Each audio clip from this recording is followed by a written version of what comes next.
Welcome back to a Gaming with Spoons review. Today we're going to be taking a look at the platformer called Poi. Not to be confused with the Hawaiian dish, I'm pretty sure this actually stands for point of interest, which is kind of what the developers were going for, and definitely does go into accordance with what the game is trying to do. Now, at its core, Poi is a very, very simplistic collect-a-thon platform, which is what it was going for. It definitely does seem to be inspired by such games as Donkey Kong 64, Super Mario 64, and Banjo-Kazooie. It's even got the episodic style of Super Mario 64 setup as you go through to collect medallions. Each world kind of has a set certain amount of things that you'll do in there. Every world allows you to go through and collect 100 coins and then end up giving them to a raccoon to obtain a medal. It very much at its core is a collect-a-thon game.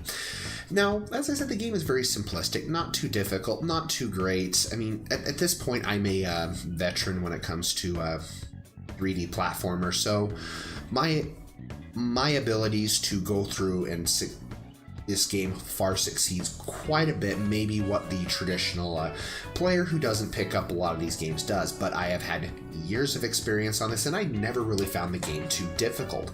I definitely do feel that this is a game that someone even remotely not that great at 3D platformers could pick up and really enjoy. As typically what you'd expect with 3D platformers, the story is not great. The story does not need to be great. You play as a young boy and a young girl who were orphans who decide that they want to go on this adventure.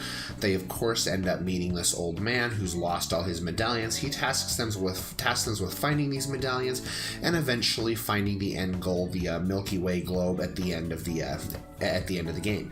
The game, the scenery, it works for it. It doesn't have the greatest visuals, but it still looks appealing. The world, the character design is actually what was kind of, not so much the character design or the people design, but more of the monster design was where I really felt that this kind of pulled off. A lot of the monsters look kind of cool. There was a lot of effort that kind of went into creating these unique looking different characters.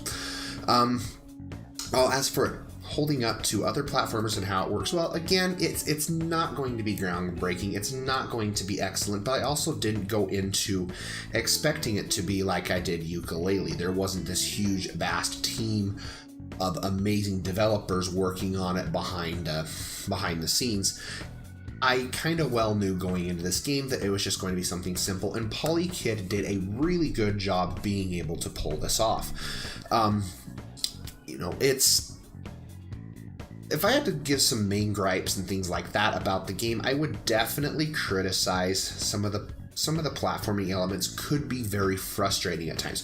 There would be times I was trying to jump on something, and for the most part, the game kind of recognizes, hey, there's a rope here, and you kind of land on that rope. But for whatever reason, sometimes I jump and it just would not register the jump, and I'd fall down to the pits. This did happen few and far between. It never really happened that much, and it might have been user error, but it did lead me to believe how much it was happening, how sometimes I would jump into where I thought was the right spot. Just kind of a small little complaint right there. The camera in this game actually works exceptionally well. I never really felt like the camera was holding me back in any way, shape, or form when trying to perform different feats and things like that.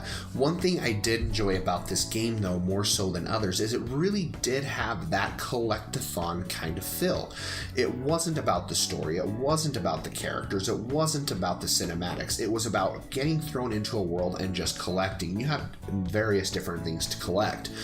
So you have the gears, which you give to character to get more medallions. Then of course you have the medallions. Then you have the coins.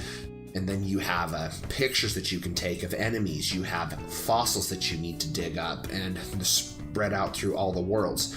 And there are a total of 5 worlds that you can potentially explore. Now, as I said, I wasn't really going into this game expecting anything too high. It's just a game I downloaded, thought it looked kind of fun. And for what it was, I did have fun with it. The game, I feel, is a great game for children to play. If you have children who are looking for a platformer, they're probably going to find some immense amount of fun out of this. It's not going to be as groundbreaking or as groundbreaking experience, say, as Super Mario Odyssey, but it is a game that people are going to enjoy. Now, I did play the PlayStation 4 version, so I can't exactly speak for how well the other versions run, but the PlayStation 4 version definitely did feel smooth.